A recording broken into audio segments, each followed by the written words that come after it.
páginas de aventuras se despliegan mil historias, superhéroes las figuras, en la mente mil memorias, villanos y héroes luchan en combate sin cesar. Cada viñeta es un mundo que nos hace imaginar. Ven y escucha Alcon Comics, donde el arte siempre brilla. Ven y escucha lo independiente, con pasión y maravilla.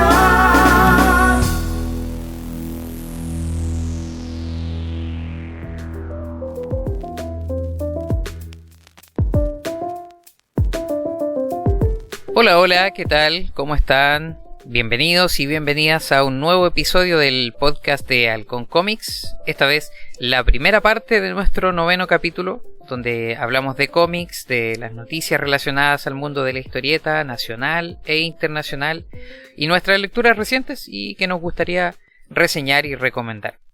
Mi nombre es Ramiro Velázquez, dibujante en proceso se podría decir, y junto a mí se encuentra mi amigo Ricardo Cabrera, también dibujante. ¿Cómo estás, amigo Ricardo?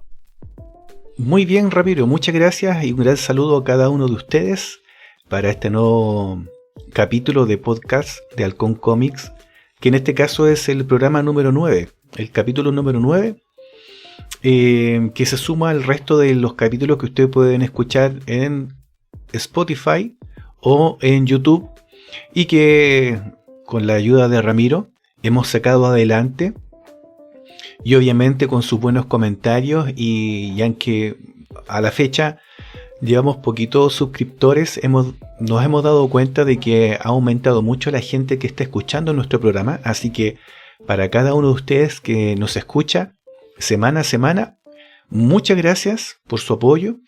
Y también sean bienvenidos a este nuevo capítulo para lo que es esta nueva semana. Así que feliz, Ramiro, de estar nuevamente con todos ustedes. Exactamente, sí, nos sentimos muy agradecidos y también muy entusiasmados cada vez de sentarnos aquí frente a nuestros micrófonos para conversar y traerles mayor información de los temas que más nos llaman la atención y que también queremos comunicar. Y ese es el caso también del programa de hoy, como hemos venido hablando en los últimos programas acerca de las diferentes industrias del cómic. Hablamos del cómic europeo, también hablamos del manga japonés en el capítulo anterior, que los pueden revisar ahí en todas las plataformas. El día de hoy, como habíamos anunciado también, vamos a hablar sobre el cómic americano o norteamericano. Hay diferentes formas de llamarlo según algunos culturas o países, pero generalmente estamos acostumbrados a llamarlo como el cómic americano. Vamos a estar hablando hoy día cuáles son, de forma muy breve, como siempre lo hemos hecho en los últimos capítulos, acerca de sus orígenes, los primeros pasos, cómo fue avanzando y creciendo la industria hasta lo que es el día de hoy, y también todo lo que tiene que ver con los otros aspectos del mercado, de los tipos de trabajos que se realizan, de los proyectos, y cómo llegan a nuestras manos y nuestros ojos para poder leer estas historias tan conocidas en todo el mundo. Así que se viene un programa muy interesante en el que vamos a estar hablando de este tema. Pero antes de empezar con el tema principal, tenemos las secciones clásicas de nuestro programa y vamos a partir primero por las noticias. Para las noticias de hoy vamos a primero dejar unas que nos trae nuestro amigo Ricardo, que son bastante interesantes. Adelante, Ricardo. Muchas gracias. Sí, para el día de hoy tenemos algunas noticias bastante interesantes, como es la nueva edición de la enciclopedia de Marvel Comics. Esta edición tiene por fecha actualización del 2024. Y a partir del 8 de octubre, esta nueva edición de la enciclopedia de Marvel se ha actualizado para poder incluir a más de 1200 personajes y además cientos de datos interesantes sobre lo que son, además de los mismos personajes, de locaciones y cosas por el estilo. Y esto es una ampliación de lo que ya veníamos viendo desde el año 2019 con algunas publicaciones de Marvel Comics sobre los personajes icónicos de esta editorial. Este libro también estará disponible en una edición especial de coleccionista y abarca todo lo que los fanáticos necesitan saber sobre los cómics de Marvel, sus personajes y, como habíamos mencionado, las locaciones también inspiradas en el universo cinematográfico de Marvel, que está en constante movimiento, como ya todos sabemos. También está disponible esta edición de coleccionista de la Enciclopedia Marvel, que va a llegar el 26 de noviembre con el contenido actualizado de la edición 2024, más una versión exclusiva de la nueva portada del libro, gracias al artista Marco Checchetto, que ha trabajado en Daredevil y en el Ultimate Spider-Man, con impresa o con impresiones de lujo. Es bastante bonito. Marvel nos ha mostrado algunas imágenes de lo que iba a ser esta enciclopedia y se ve bastante bonita. La edición de coleccionista contiene 512 páginas en un estuche de lujo y, como ya habíamos mencionado, va a incluir algunas impresiones exclusivas. Además, se nos muestra un folleto de 32 páginas que está en un formato de cómics, en donde vamos a ver varias portadas de los cómics, tanto en las portadas originales como en sus variantes, y también comentarios exclusivos sobre los principales eventos que Marvel ha tenido durante todos estos años. Como lo menciona también la misma información que tenemos a mano, la edición de coleccionista está impresa en materiales de producción de alta calidad y que incluye, por ejemplo, un tipo de papel de lujo. Ambas ediciones, la edición normal y la edición de coleccionista de la Enciclopedia Marvel de este año 2024, incluyen una introducción de Stan Lee, que es el creador de la mayoría de los personajes fallecidos ya hace algunos años. La otra noticia, si ustedes recuerdan el capítulo anterior, habíamos hablado de la unión entre Ultraman y los Avengers. Ahora, Marvel nos presenta a Ultraman y Spider-Man, puesto que han unido fuerzas en el manga crossover llamado Ultraman Along Came a Spider-Man. Es una nueva unión entre Marvel, Shogakukan, Subaraya Production y Viz Media, en donde Ultraman ha llegado al mundo del manga al mismo tiempo que Spider-Man, y ellos unen fuerzas para poder combatir el mal. Es posible que los fanáticos, como ya hemos hablado, han visto mucho a Ultraman últimamente realizando uniones con otro tipo de personajes, también con juegos, videojuegos, y como lo habíamos mencionado con los Avengers. Bueno, ahora, y si ustedes bien lo recuerdan, habíamos dicho que iba a tener una unión con Spider-Man, pero en este caso es un manga. Y este manga nos va a mostrar a Spider-Man y al Doctor Doom transportados a la versión de Ultraman de Japón. Y en este nuevo crossover, estos clásicos héroes se van a ver involucrados, ¿cierto?, en esta historia junto con Ultraman, y se lanzará con Koro Koro Comic de Shogakukan en Japón. En este caso, para los que estamos fuera de Japón, vamos a tener acceso a estos capítulos de forma completamente gratuita con el servicio de Viz Manga de Viz Media. Y los dos primeros capítulos de la nueva serie de manga están disponibles ahora para leer. Y los fanáticos pueden suscribirse al servicio para mantenerse al día con todo el lanzamiento. Entonces, así como ustedes podrán ver, los amigos de YouTube, en la imagen que les estamos mostrando en estos momentos, en Viz Manga ustedes pueden ver esta unión entre Spider-Man y Ultraman. Pasando a otra noticia, Ramiro nos había comentado hace algún tiempo atrás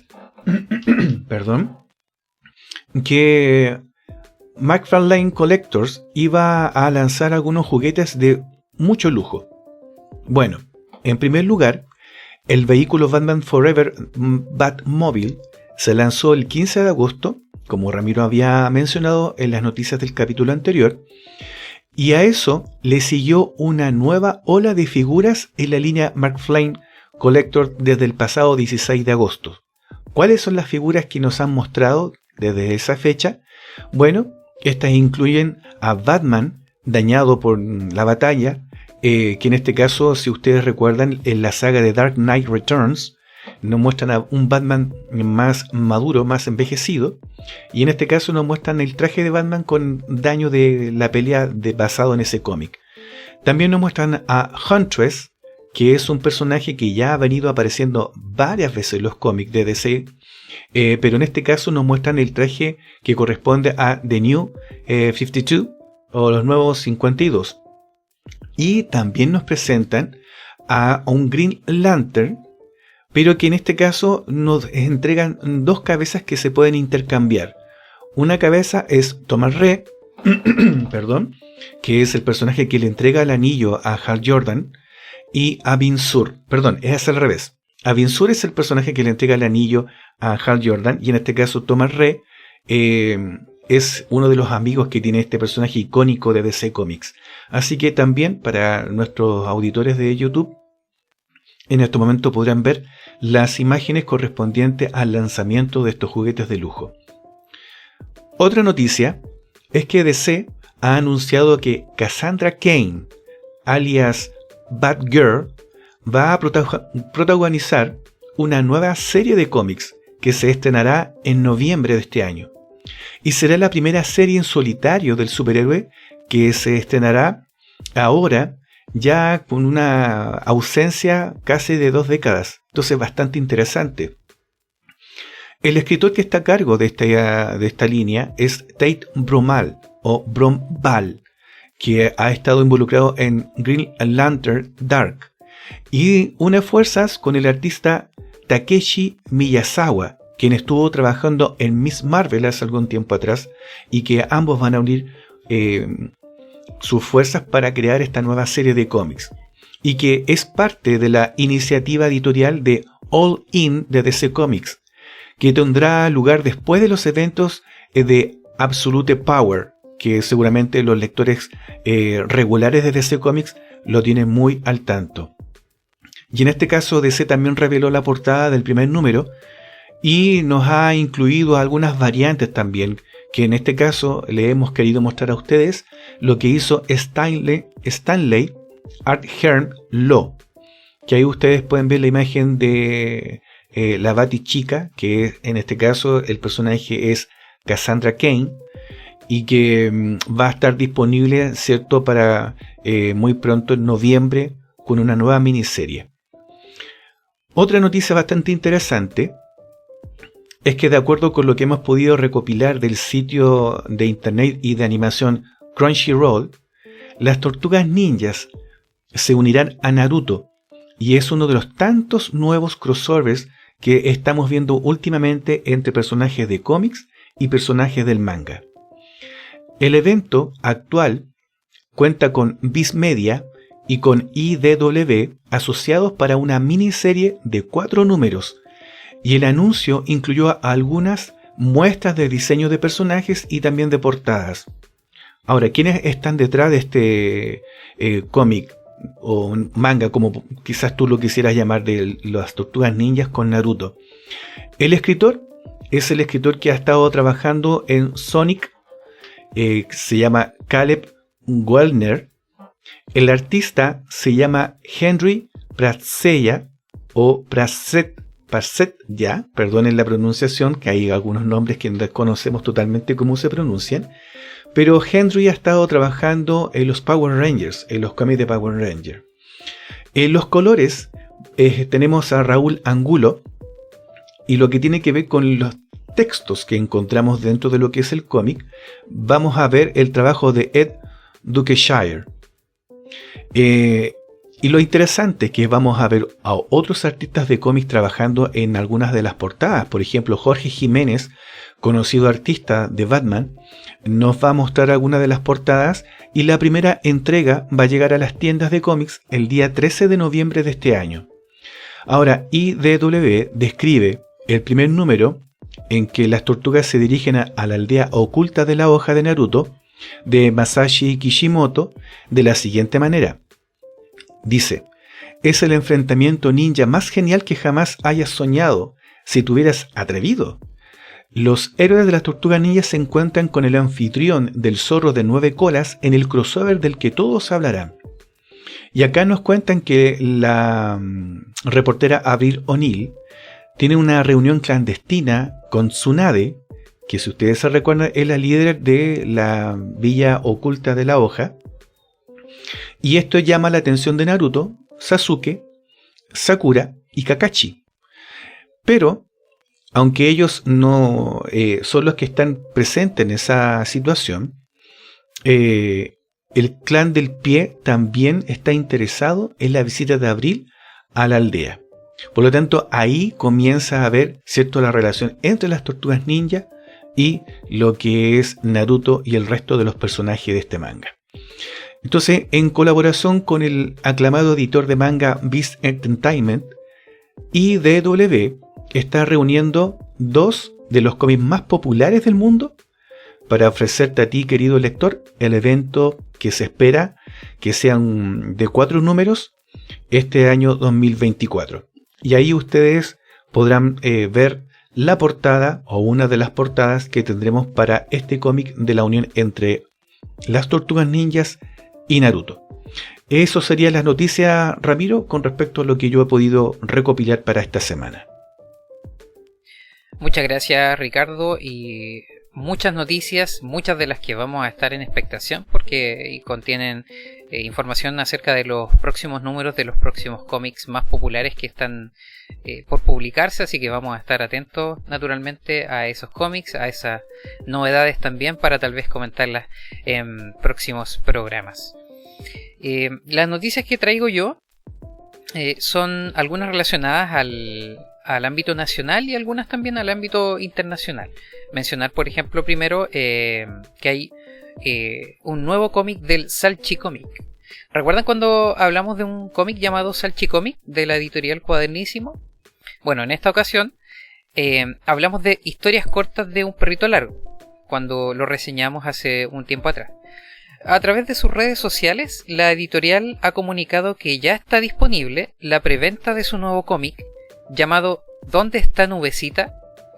De hecho, hay un tráiler de este cómic que nos anuncia la nueva aventura en la que se verá enfrascado el perrito Samuel, protagonista de la historia.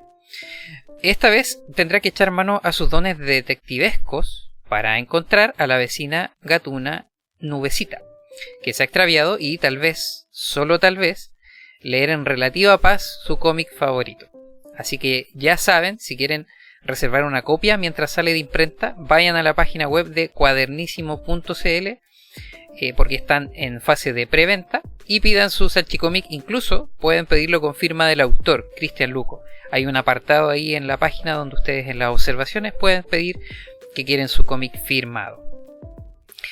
También pasando al ámbito internacional. Ya ha pasado un tiempo de la Comic Con de San Diego, que también comentamos algunas noticias al respecto acá, que es un gran evento de nivel internacional y global. Pero también se celebrará muy pronto la New York Comic Con, o la Comic Con de Nueva York, que también es un evento que deja muchas noticias, anuncios y también concentra mucha fanaticada del ámbito del entretenimiento y naturalmente del ámbito del cómic. Será un evento clásico de reunión de artistas también, productoras, editoriales y la relación que hay entre su gran fanaticada. Este año el evento será del día 17 al 20 de octubre en el clásico Jacob K. Javits Center. Lo mencionamos porque muchos de los cómics en Estados Unidos que hemos estado hablando en capítulos anteriores del podcast serán lanzados entre septiembre y octubre.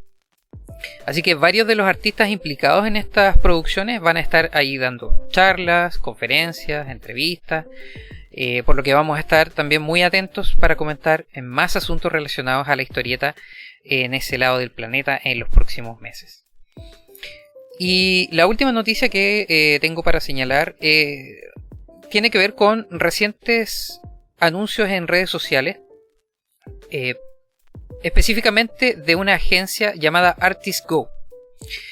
¿Y por qué la traigo y por qué nos alegra particularmente esta noticia a nivel nacional y también a nivel internacional? Creo que en algún momento mencionamos la agencia que se dedica a exportar talentos nacionales al extranjero mediante la promoción y los acuerdos para lograr que cómics nacionales y autores nacionales sean publicados en otros países. Bueno, esta agencia, que está encabezada por Claudio Álvarez y Geraldo Borges, en los últimos 4 años ya han alcanzado 37 acuerdos con 10 mercados extranjeros, donde han logrado, entre otras cosas, negociar licencias de publicación y distribución de obras en diferentes países de América, Europa y el continente asiático. Concretamente, por mencionar algunos, está la aparición en el mercado alemán, donde se publicará Clandestino, un cómic de Amancay Nahuelpan, El último detective, de la dupla Claudio Álvarez y Geraldo Borges, y Alex Nemo, un cómic de Francisco Ortega y Gonzalo Martínez. Además, la novela gráfica London After Midnight, de Gonzalo Llanedel y Quique Alcatena, serán publicadas en Dinamarca y en Italia. Y decía yo que estos son algunos logros porque estas negociaciones abren un montón de posibilidades.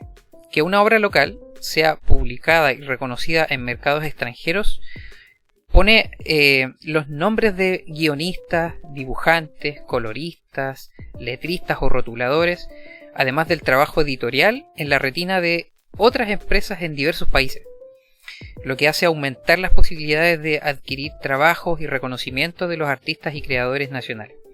Así que estos grandes logros que son de esta agencia y de las editoriales implicadas en realidad también nos alegran mucho, y vayan para todos los implicados nuestros saludos afectuosos y nuestro anhelo del mejor de los éxitos a futuro en estas publicaciones. Con esta noticia cerramos este bloque entonces de las noticias. Otra sección clásica también de nuestro programa son las reseñas o recomendaciones de los cómics que hemos leído en el último tiempo o que tal vez queremos compartir con ustedes nuestras apreciaciones y que también les puedan echar un ojo, como se dice vulgarmente. En este caso, nuestro amigo Ricardo también nos trae unas reseñas bastante interesantes. Adelante, Ricardo. Muchas gracias, Ramiro. Para esta semana he tenido la oportunidad de leer una miniserie norteamericana basada en dibujos animados, y el segundo tiene que ver con una historia que está dentro de un compilado de diferentes historias que fueron publicadas acá en Chile el año 2021 y que tuve la oportunidad de comprarme la versión en papel en la pasada feria del libro de acá de la zona donde vivo, que es Quilpué, en Chile.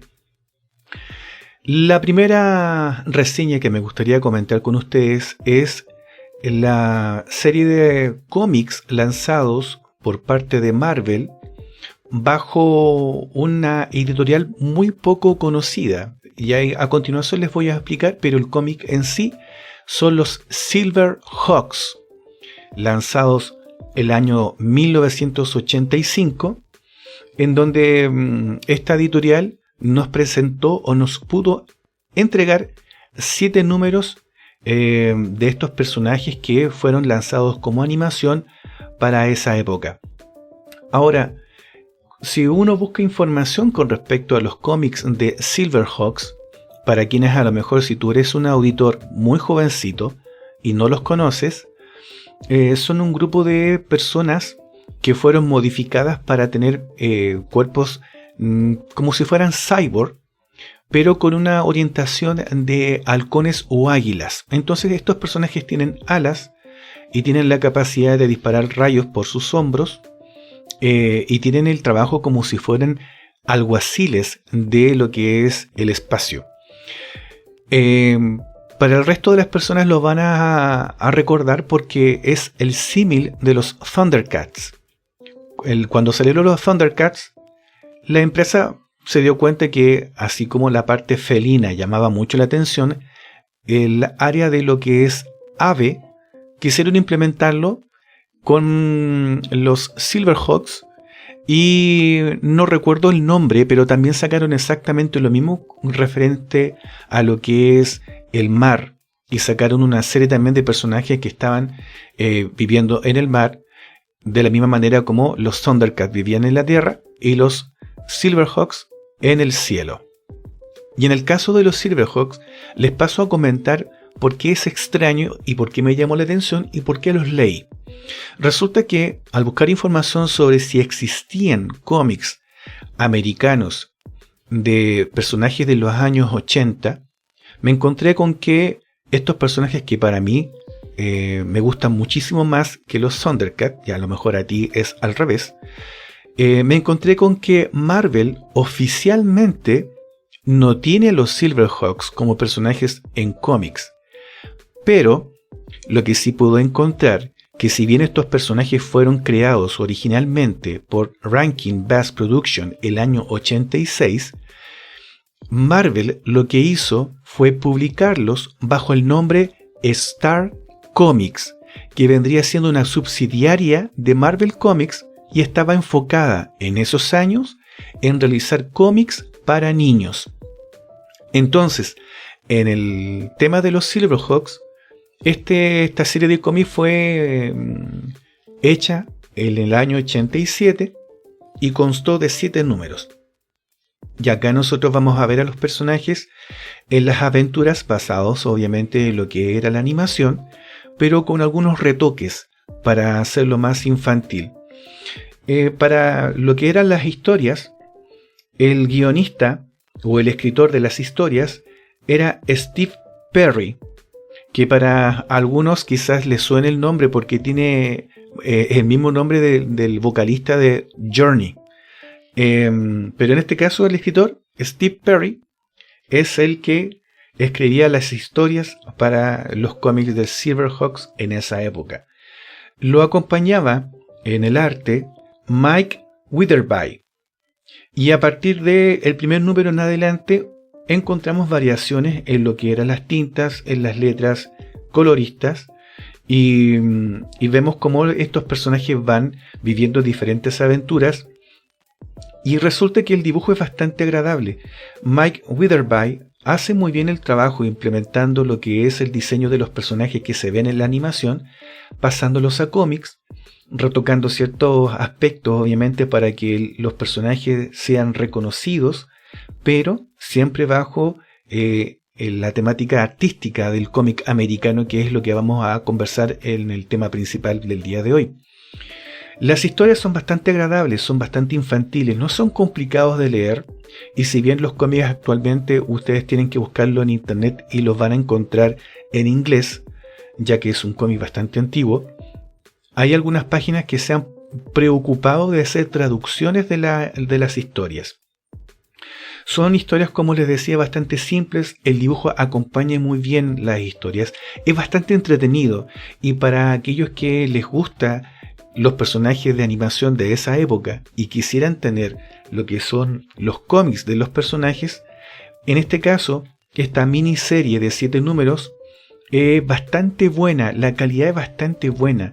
Me pareció bastante llamativo el hecho de que las historias hayan tocado también a los personajes, transmitiendo también las historias, y no se pierde lo que uno ve en la animación con lo que uno ve en el cómic, siendo que en algunos casos sí vemos esas diferencias y llegan a ser un tanto aburrido porque no transmiten las acciones como uno las ve en la animación. Pero en este caso no es así.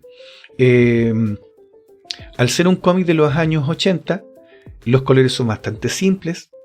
El trabajo de las tintas, a medida que van pasando los números, se va intercambiando, por lo tanto vamos a notar ciertas diferencias en lo que es el tipo de dibujo, pero lo que es las historias propiamente tal, no cambian, siguen siendo entretenidas, aunque lamentablemente al llegar ya al número 7, que vendría siendo el último número, sí quedamos con ganas de haber visto más. Yo personalmente esperaba haber encontrado al menos una miniserie de 12 números, pero lamentablemente esto no fue así, porque Star Comics, que fue una línea, como ya les habíamos comentado, una línea subsidiaria de Marvel Comics, fue lanzada el año 84, pero durante los 80, lamentablemente esta línea de cómics duró solamente 5 años.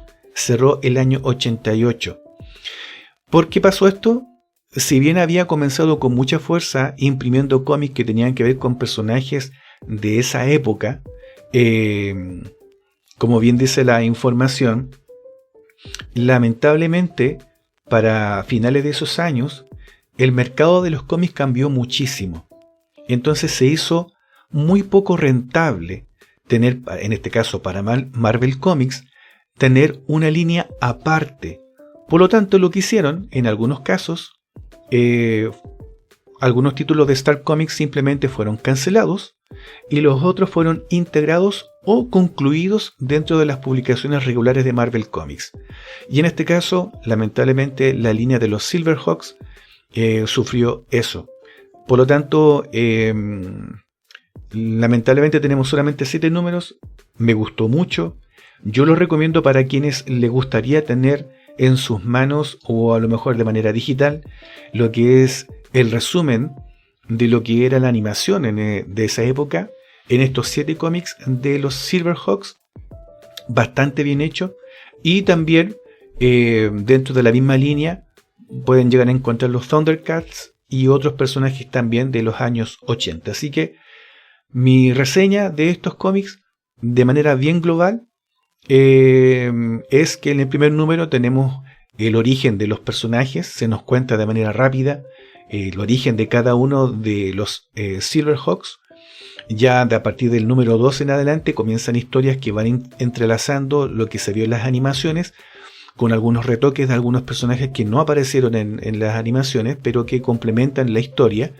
Y ya en el último número, que vendría siendo un número 7, nos entregan una historia con mucha más acción, en donde vemos un clon de uno de los personajes principales de los Silverhawks, enfrentándose ya como con dibujos mucho más acabados y con ganas de, como abriendo el apetito en realidad para seguir viendo más números, pero lamentablemente la última publicación realizada en el año 88 nos termina mostrando la última historia de los Silverhawks en lo que es el cómic.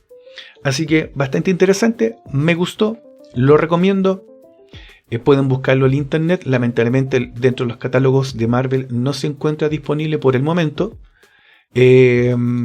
pero yo lo recomiendo por ser un cómic orientado a lo que es la fanaticada de las animaciones de los años 80, especialmente para lo que es América y lo que es Europa. Mi segunda reseña tiene que ver con un cómic nacional. Este cómic fue lanzado bajo la editorial Clio Comics el año 2021 en el número 2 de la edición. Y en este caso, lo que yo quiero comentar es el título o el cómic que dibujó y escribió Cristian Arriagada. Cristian Arriagada, en esa edición, hizo un cómic llamado Triste Recuerdo. Y me gustaría leerles a ustedes en parte lo que él puso, a qué se refiere este cómic y por qué me gustó tanto. Él menciona lo siguiente en la página dentro de este compilado de Clio Comics. Dice: en esta ocasión vuelvo a la revista con mi segundo cómic llamado Triste Recuerdo. Un cómic personal, un recuerdo que vivo a diario sin descanso, un cargo de conciencia que mantengo diariamente, y espero que pueda viajar junto a mí en este viaje interior y también puedan ver mis avances en el dibujo en comparación al primer cómic. Yo cuando lo leí, el dibujo, para quienes estamos acostumbrados a lo que es un tipo de dibujo, podríamos decirlo norteamericano, llega muy bien, maneja de manera bastante realista algunos, lo que podríamos decir, algunas expresiones del personaje que se nos muestra, pero la historia nos cuenta a una persona que sufre por la pérdida de su abuelo, y en el transcurso de las páginas nos muestran imágenes oscuras, con algunos tonos grises. El cómic totalmente en blanco y negro, pero los tonos grises y los tonos oscuros que toman en cada viñeta nos transporta a las emociones del personaje. Y en este caso, tal como habíamos o como yo les había comentado lo que él mismo escribió hablando de Cristiana Arriagada, es algo que es parte de él como creador, como dibujante y como historietista también. Y entonces vemos un trabajo muy logrado de lo que son las emociones. Me gustó mucho el dibujo, me gustó mucho el trazo. Es un trazo sencillo, pero transmite muy bien, de manera realista, algunas emociones del personaje. Lo que son también situaciones cotidianas de este mismo personaje también se transmiten muy bien. Y encuentro que está muy bien acabado lo que es la historia. Y como les mencionaba, el personaje nos muestra una batalla emocional interna bastante grande y termina con una dedicatoria a sus abuelos. Es un cómic que yo lo recomiendo. Ustedes pueden visitar la página de cliocomics.cl y en la sección revistas, en la parte superior del menú, al entrar, ustedes se van a dar cuenta de que Clio Comics en este momento tiene 4 revistas. De estas 4 revistas, en la edición número 2, ustedes van a poder encontrar Triste Recuerdo y se los recomiendo. Es un cómic muy personal. Encuentro que lo llevó muy bien, muy respetuoso. Cristian, si tú estás escuchando este capítulo, te felicito. Se transmite muy bien lo que es mediante tus dibujos, los sentimientos que hay detrás de ello, y también se juega mucho con lo que son algunas posiciones de cámara que también transmiten muy bien las acciones, así que siento que está muy bien logrado el cómic para transmitir la idea principal, así que se los recomiendo. Clio Comics es un compilado, como les decía, de muchos artistas, muy buenas historias, y para el día de hoy esta reseña, junto con felicitaciones a Cristiana Arriagada, creo que es una historia para leer, especialmente para quienes les gusta lo que es la transmisión de sentimientos mediante las viñetas. Así que Triste Recuerdo de Cristiana Arriagada, creo que también es un muy buen cómic para leer, para meditar y también para ver los sentimientos de un creador de historietas. Así que esas son mis 2 reseñas, Ramiro, para el día de hoy. Muchas gracias, Ricardo, por esas reseñas y tan bonitos cómics que como tú mencionabas, uno que nos trae al recuerdo, la nostalgia, y otro de factura nacional que nos llega al corazoncito, tal vez, a nuestros pensamientos, y nos ayuda a pensar en asuntos tal vez más del día a día y más de nuestra vida misma. Así que son cómics muy bonitos. Muchas gracias, Ricardo, por esas reseñas y recomendaciones en el programa. Yo en este caso traigo 2 cómics, como siempre, como es costumbre, un cómic nacional y un ganador del Eisner también, en la cronología que voy analizando semana a semana. En el primer caso, el cómic nacional que traigo esta vez es Fumetsu Volumen 1. Originalmente, este cómic se llama Fumetsu El Despertar. Está escrito por Felipe Benavides y dibujado por Fernando Pinto. El arte en completo es de Fernando Pinto, dibujo, tintas, y no sé si llamarlo color propiamente tal, aunque está descrito así, me parece, en la página de créditos del cómic, pero es un tono que se utiliza para el resto de la historia.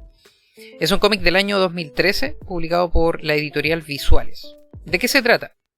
Bueno, es un cómic de carácter post-apocalíptico.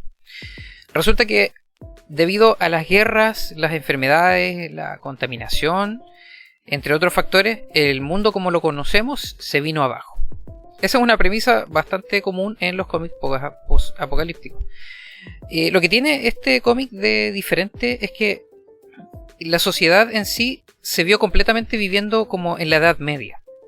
muchos de los elementos tecnológicos, por no decir todos, porque hay algunos que se mantienen y que se pueden ver ahí en la historia, no voy a entrar en spoilers, pero el ambiente en sí se siente como en la edad feudal. Pero la cosa se empieza a complicar más cuando una raza alienígena invade el planeta. Entonces esto añade elementos diferentes a la historia. Y una niña y su mascota se unen a un legendario guerrero y su espada para derrotar a los malvados en este caso y asegurar la paz en esta tierra desolada. Con respecto a la historia, es bastante dinámica y entretenida.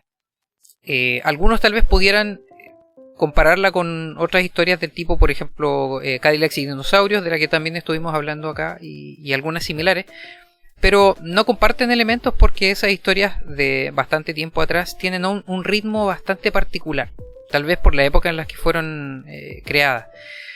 Esta historia de Felipe tiene una dinámica bastante más simple pero rápida de leer, y es bastante entretenido. En las primeras páginas nos presentan inmediatamente los personajes y el conflicto.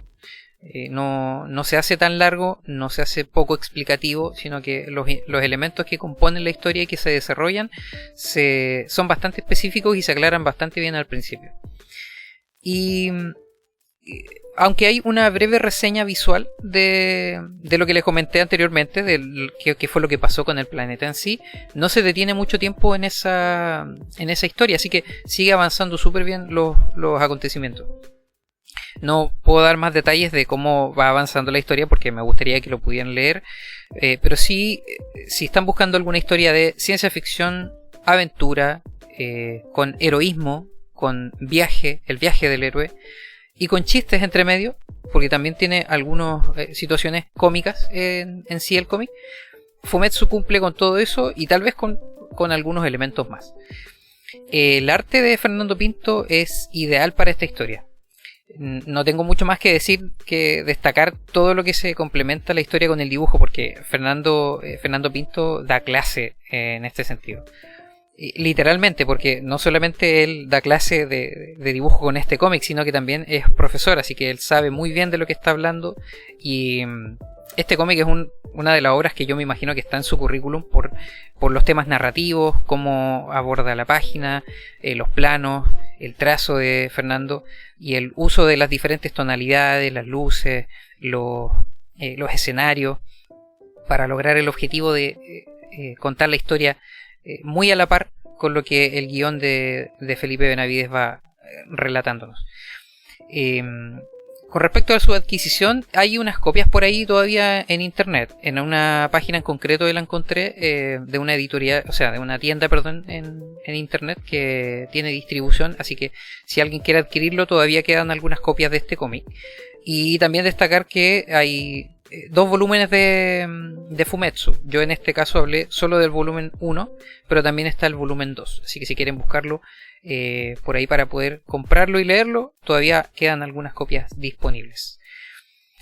Y el otro cómic del que quería hablar es de Batman y Robin Adventures. Un cómic del año... específicamente se publicó entre los años 1995 y 1997, tengo entendido. Estos cómics están escritos por Paul Dini y los primeros números que se ganaron un Eisner estaban dibujados por Ty Templeton, entintados por Rick Burchett y coloreados por Linda Midley. Ganaron en el año 1996 y concretamente yo me dediqué a leer los primeros números para llegar a por qué llega a la premiación. Se parece mucho visualmente y en términos de historia al cómic del que yo hablé también anteriormente, que era Batman Mad Love. También está relacionado con la serie animada, tanto en términos gráficos como en términos de historia. Así que es bastante derivativo de lo que se ve en la pantalla y visualmente se hace muy cercano a eso también. Aún así, las historias, como se podría esperar, están centradas en diferentes relaciones, aventuras, conflictos de Batman y Robin, con los diferentes villanos que sabemos que existen en el mundo en el universo de Batman. Es son bastante entretenidos, son bastante, aunque tratan conflictos de villanos clásicos, no se sienten tampoco muy densos, no entran en temas muy complicados, sino que se siente como si uno estuviera viendo la serie animada en el papel. Y son historias bastante rápidas de leer. Creo que fueron publicaciones mensuales hasta el número 17, me parece que llegaron. No estoy completamente seguro de cuántos números, como les mencionaba. Me dediqué a leer los primeros para saber por qué había ganado el Eisner. Concretamente ganaron el premio en la categoría de lectores juveniles. Y siento que en ese sentido cumple bastante bien, porque tiene elementos que hacen la llegada fácil a un lector joven. Como mencionaba anteriormente, no trata temas muy complejos, muy complicados. El tipo de dibujo, aunque es caricaturesco, respeta bastante las proporciones, las dinámicas, los escenarios. Entonces, en ese sentido, creo que es una amalgama perfecta entre lo que significa el ambiente de Ciudad Gótica, por ejemplo, de los cómics de Batman clásicos, a los que están muy acostumbrados los lectores más veteranos, pero acerca mucho también en el manejo de las historias a los lectores más jóvenes. También contiene algunos chistecitos que son clásicos, por ejemplo, del personaje de Robin, y en este caso algunos. Batman también entra un poco en esa comedia poco característica de las lecturas más maduras, pero que queda muy bien en este tipo de historias. Así que creo que por eso, bien merecedor del cómic, del Eisner ese año este cómic. Y también lectura muy recomendada. Como les menciono, los arcos son bastante acotados, entonces se pueden leer de forma bastante rápida, y tuvo poca data en lo que mencionaba con respecto a números de cómics. No es una historia de muy larga publicación. Creo que hay también reediciones de la publicación, y en español también se puede encontrar por diferentes editoriales, así que un cómic que se puede encontrar tanto en formato digital como todavía en papel para los que quieran comprarlo. Así que esas son las dos recomendaciones que traía yo el día de hoy: Fumetsu y Batman y Robin Adventures. Y con esto cerramos nuestra sección de las reseñas.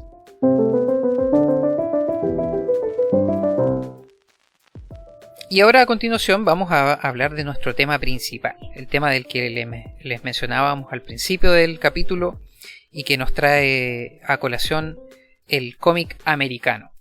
Como ya les habíamos mencionado, veníamos hablando de las diferentes industrias a nivel mundial del cómic, y en este caso vamos a abordar lo que pasó en el caso del cómic americano. Y concretamente vamos a iniciar por su historia, cómo se origina, cuáles son los primeros años y cómo esto sentó las bases de lo que conocemos a día de hoy. Para esta breve reseña histórica nos va a hablar nuestro amigo Ricardo. Muchas gracias, Ramiro. Sí, el tema principal para este capítulo número 9, como bien ya lo mencionaba Ramiro, tiene que ver con el cómic norteamericano. Si bien es muy cierto, la historia que comprende lo que es el cómic norteamericano hasta nuestros días tiene mucho que ver con los superhéroes.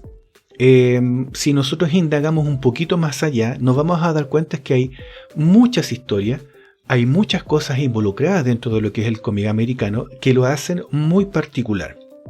Y por eso, el día de hoy, hemos querido tocar este tipo de arte secuencial específicamente en ese país. Entonces, como introducción, vamos a hablar netamente de 6 puntos que tienen que ver con la historia por décadas de lo que es el cómic americano o norteamericano. Y en el primer punto vamos a hablar sobre los orígenes. Y esto comprende entre los finales del siglo XIX hasta 1930. Podemos decir que el cómic norteamericano comenzó a finales del siglo XIX gracias a las tiras cómicas publicadas en los periódicos, o acá en Chile como se le conoce a los diarios. La primera tira cómica reconocida como tal es The Yellow Kid, que fue creado por Richard F. Outcault, que apareció en 1895. Y este periodo, de acuerdo a la información que hemos podido obtener, se caracteriza por la sátira social y política. Y esto tiene un enfoque netamente en lo que es la vida cotidiana del norteamericano. Luego de este primer punto podríamos llegar a el punto número 2, que corresponde a la Edad de Oro, que comprende para algunas personas o estudiosos del tema desde los años de 1938 hasta mediados de 1950. La Edad de Oro del cómic norteamericano comenzó con la publicación de Action Comics número 1 en 1938, y si ustedes recordarán, es el debut de Superman como el primer superhéroe de la historia del cómic norteamericano. Y este periodo vio el nacimiento de personajes icónicos como Batman, la Mujer Maravilla, el Capitán América y tantos otros. Y los cómics de superhéroes dominaron durante ese periodo el mercado, convirtiéndose en una parte esencial de la cultura popular, especialmente durante la Segunda Guerra Mundial. Ya después entramos en el aspecto número 3, que vendría siendo la Edad de Plata, que comprende más o menos desde 1956 hasta 1970. Este periodo, conocido como la Edad de Plata, es a raíz de un declive de la popularidad de los cómics de superhéroes. Y esto, conocido como la Edad de Plata, comenzó con el resurgimiento de estos personajes gracias a cómics, por ejemplo, como el Showcase número 4, publicado en 1956, como el cómic que inició esta era, en donde volvemos a ver a un personaje reintroducido que vendría siendo Flash, pero con una versión modernizada. En esa misma época, por el otro lado, que viene obviamente de la mano de otra editorial llamada Marvel Comics, que bajo esa premisa, en la dirección de Stan Lee, Jack Kirby y Steve Ditko, revolucionan la industria con personajes que van mucho más allá de lo que se había visto a la fecha, con personajes como por ejemplo Spider-Man, los X-Men y los Cuatro Fantásticos. Esta era también trajo temas más maduros y psicológicamente mucho más profundos de lo que se había tocado en los cómics de los años anteriores. Luego de esta época pasamos al aspecto número 4, que vendría siendo la Edad de Bronce, que comprende más o menos desde el año 1970 hasta el año 1985. Y ya para esta etapa, los cómics comenzaron a abordar temas mucho más sociales y políticos, como por ejemplo la adicción a las drogas, la corrupción, la desigualdad racial, la desigualdad de género, y las historias se volvieron mucho más oscuras y realistas. ¿Por qué? Porque trataban de reflejar los tiempos turbulentos de los años 70. Recuerden que estamos hablando de la época de Estados Unidos. Entonces, para esa época había muchas cosas turbulentas en ese tipo de situaciones, en la situación social y económica. Entonces, bajo esta premisa, nos encontramos, por ejemplo, con personajes como Green Arrow y Green Lantern, que se involucran en historias que abordan problemas contemporáneos como los que acabamos de mencionar, el abuso de las drogas o la corrupción o la desigualdad también de raza. De ahí nosotros vamos al aspecto número 5, que vendría siendo la conocida Edad Moderna, que es la de 1985 hasta nuestra fecha. Y aquí vamos a ver un paralelo, porque aquí se unen dos aspectos. Vamos a hablar del primero, la Edad Moderna. La Edad Moderna del cómic norteamericano comenzó más o menos en 1980 y está marcada por una mayor complejidad, por decirlo de cierta manera, en lo que tiene que ver con la narración y un enfoque más al público adulto. De hecho, comenzamos a ver que los dibujos empiezan a ser mucho más detallados, mucho más realistas, mucho más explícitos también. Obras, por ejemplo, como Watchmen de Alan Moore y Dave Gibbons, y también The Dark Knight Returns de Frank Miller, permitieron como podríamos decir, un cambio sustancial en lo que deberían ser los cómics para esa época. Entonces, además, se dio un aumento en la independencia creativa con la aparición de editoriales como por ejemplo Image Comics, que nació a raíz de un conjunto de artistas que decidieron salirse de las editoriales que en esa época existían como grandes o potencias, por decirlo de cierta manera, del cómic norteamericano, para crear algo nuevo, algo fresco. Y esto permitió, hablando de Image Comics como también otras editoriales, el poder mantener bajo la tutela o el poder completo de los creadores sobre aquellos personajes que eran creados para estas nuevas editoriales. Y si ustedes recordarán, hace un momento atrás mencioné de que para esta época el aspecto número 5 de la Edad Moderna se unía con otra. ¿Cuál es?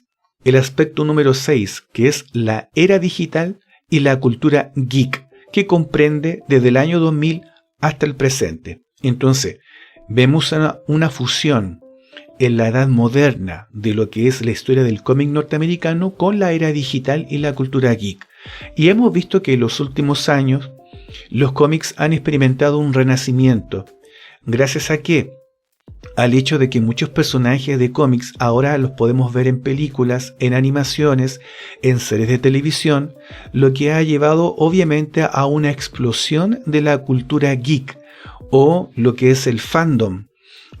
Al mismo tiempo, los personajes de estos cómics que antes veíamos solamente en papel, ahora han saltado a los aparatos electrónicos que llegan a ser incluso hoy día tan necesarios en algunos países que ya es una necesidad fundamental para el ser humano. Por ejemplo, los teléfonos celulares, las tablets y los computadores. Y en el caso de los cómics, han saltado a estas plataformas también. Entonces ya las personas pueden consumir historias en todo lugar, permitiendo obviamente que estos personajes lleguen a una amplitud mayor de personas de diferentes edades y géneros también. Y la historia del cómic norteamericano es en sí un testimonio de cómo este medio ha sabido evolucionar, a diferencia de otros aspectos, ¿cierto? Porque el cómic norteamericano se ha adaptado a estas nuevas tendencias y, a pesar de que ha tenido sus altos y sus bajos, ha permanecido muy relevante a lo largo del tiempo. Y esto también ha permitido mostrar al lector los cambios sociales que han habido durante todo este periodo de años, tanto en la industria del entretenimiento como también en algunos aspectos sociales de la vida cotidiana. Así que, en ese sentido, lo que es el comienzo de la historia del cómic norteamericano, lo podríamos resumir año a año o época por época en estos 6 ámbitos que acabamos de mencionar.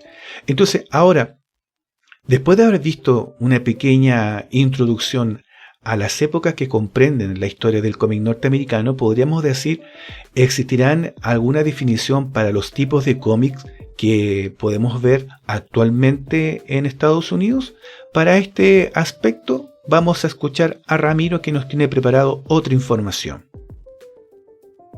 Exactamente, tal como nos menciona Ricardo, históricamente el mayor realce y mayor protagonismo que ha tenido la historia del cómic en Norteamérica se lo lleva a gran parte lo que son los cómics de superhéroes, ¿cierto? Que son los que más han conllevado popularidad y relevancia a lo largo del tiempo. Pero eso no quiere decir que sea el único tipo de cómic que se han desarrollado en Norteamérica. También hay diferentes estilos y géneros que podemos observar tanto históricamente como en la actualidad. Muchos de estos estilos se mantienen y se diversifican y se siguen explotando con diversas creaciones y con también una diversidad de creadores. Podemos hablar, por ejemplo, de las tiras cómicas, o también llamados en inglés comic strips. Anterior a la popularización de los superhéroes, como mencionaba Ricardo en su reseña histórica, las tiras cómicas eran lo que más se difundía por los periódicos y los diarios. Por lo general se centraban en la comedia, la sátira, en la vida cotidiana, y tocaban diferentes temáticas, pero siempre en un tono humorístico. Ejemplos icónicos de este estilo o este género de historieta son Peanuts de Charles Schulz, Calvin y Hobbes de Bill Watterson y Garfield de Jim Davis. Cómics que para nosotros no son tan desconocidos porque, así como se vieron en los periódicos de Estados Unidos, también llegaron a los periódicos de nuestro país y de diferentes países a nivel mundial. También los otros cómics que son bastante conocidos y relevantes en Estados Unidos son los cómics de crimen y detectivescos.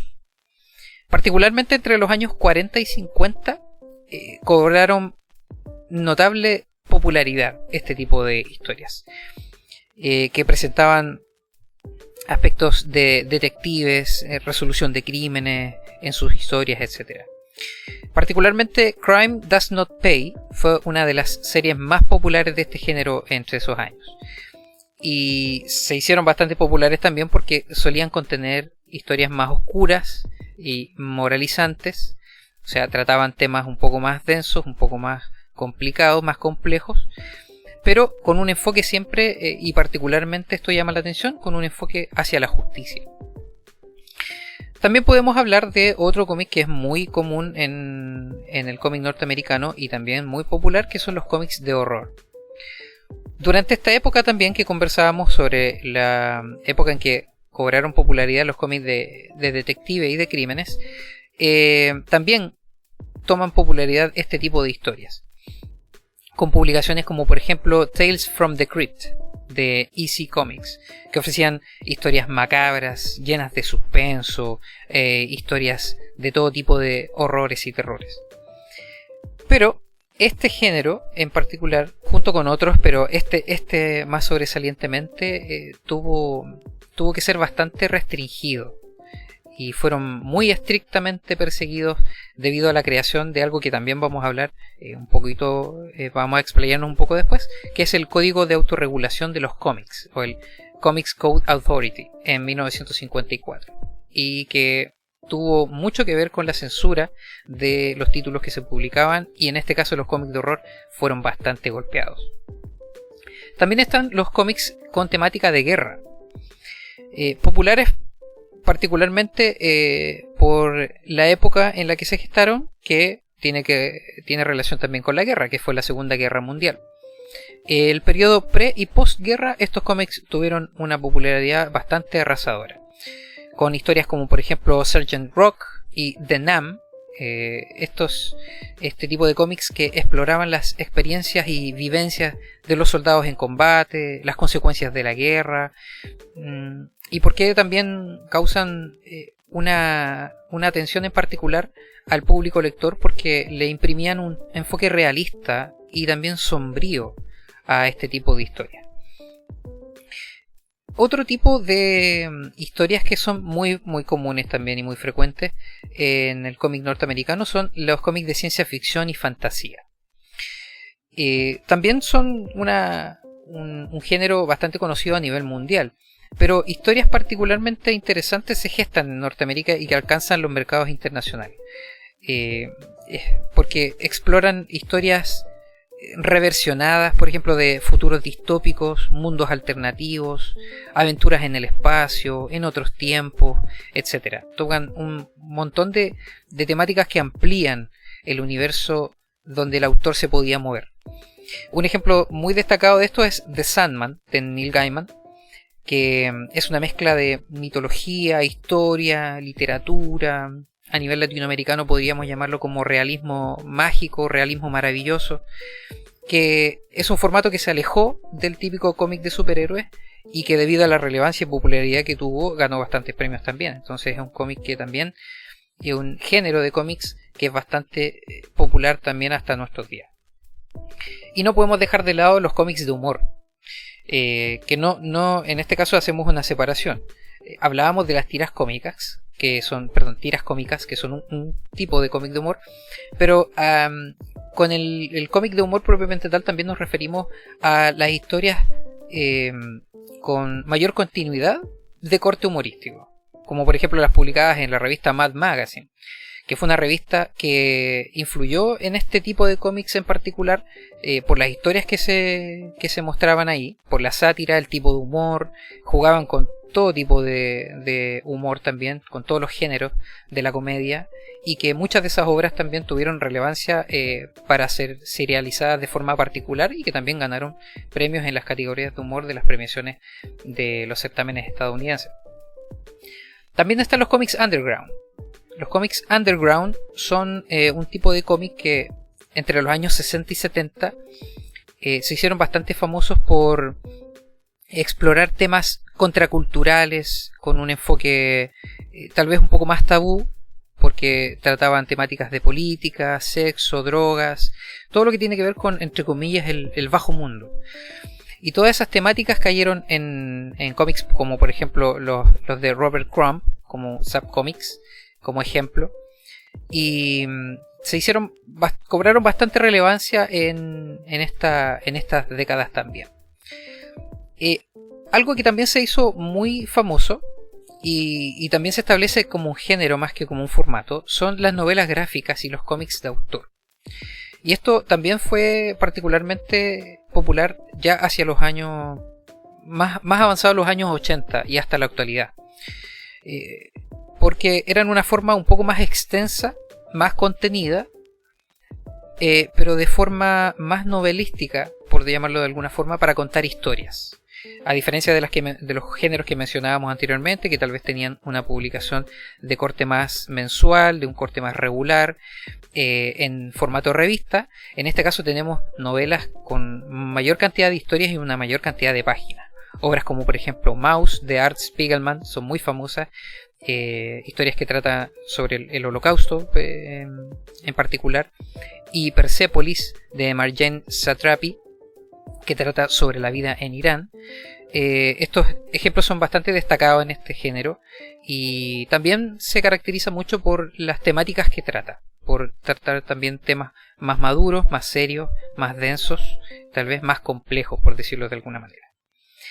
Y también tenemos los cómics independientes, que además de los cómics que hemos mencionado anteriormente de los diferentes géneros, que la mayoría de ellos se llevan publicaciones de las grandes editoriales de Estados Unidos, también hay editoriales independientes que publican material con género un poco más independiente. Aquí tenemos por ejemplo el surgimiento de Image Comics, que es una editorial que es bastante conocida por darle a sus creadores, a sus autores, libertad casi completa para explorar diferentes temáticas, diferentes formas y diferentes visiones para contar la historia. Y esto da una diversidad en cuanto a estilos, en cuanto a contenido, formas de publicar, como por ejemplo la obra Saga de Brian Bowen y Fiona Staples, que también en el último tiempo se hicieron muy famosos, muy conocidos y también ganaron bastantes premios. Y hablando de, como ya hemos tocado el tema de las editoriales, hablábamos de las grandes editoriales como Marvel, DC, queríamos que Ricardo también nos contara qué es lo que pasa en el mundo editorial en Norteamérica. Cuéntanos un poco más, Ricardo. Sí, podríamos decir, un aspecto bastante interesante con respecto a las editoriales que hubieron en Norteamérica, sobre todo antes de 1950, porque antes de esa época la industria del cómic en Norteamérica estaba dominada por una variedad de géneros más allá de los superhéroes, entonces fue bastante interesante esa época. Y aunque los superhéroes ganaron popularidad en la Edad de Oro, que ya habíamos mencionado que comprendía más o menos entre 1938 y 1950, muchas editoriales publicaban, por ejemplo, cómics de crimen, de horror, de guerra, de humor, de ciencia ficción y otros géneros que tú mismo, Ramiro, habías mencionado. Y podríamos mencionar algunas de estas editoriales que estuvieron en esa época y que sus publicaciones fueron bastante interesantes. Por ejemplo, SC Comics que vendría siendo Entertaining Comics, según la información que pudimos recopilar, fue fundada en 1944 inicialmente como Educational Comics. Y los géneros que esta editorial publicó, podríamos mencionar que son bastante variados. Ese cómic se convirtió en una editorial destacada en los géneros específicamente de horror, de ciencia ficción, crimen y guerra. Y aunque es más conocida, por ejemplo, con los títulos de Tales from the Crypt o las historias de la cripta, o los cuentos de la cripta, también como se le conoce en algunos países, en los años 40 y antes de su enfoque en el horror, ese publicaba cómics educativos y humorísticos. Y es bastante interesante, y las obras notables de esta editorial, de antes de 1950, estaban los cómics, por ejemplo, Crime Patrol y War Against Crime, y obviamente algunas historias o cómics de aventuras. Hay otra editorial, que obviamente algunas ya lo van a conocer, que es Fawcett Publication, que fue fundada en 1919 como una editorial de revistas. Y los géneros publicados por esta editorial, aunque es conocida por Captain Marvel, su catálogo incluía una amplia variedad de géneros, y publicaron cómics de humor, de romance y también de aventuras. Y las obras notables de esta editorial es Whiz Comics y también Captain Marvel Adventures, que si ustedes saben o a lo mejor no lo saben, Captain Marvel es lo que nosotros conocemos hoy día como ese Capitán Marvel de DC Comics que tiene un relámpago en su pecho. Aunque Whiz Comics y Captain Marvel fueron los títulos más famosos, también podemos encontrar publicaciones de cómics de humor y aventuras, como por ejemplo Hopalong Cassidy, que está basado en el personaje del Viejo Oeste. Otra editorial que podemos encontrar es Dell Comics, que fue fundada en 1929 como parte de Dell Publishing.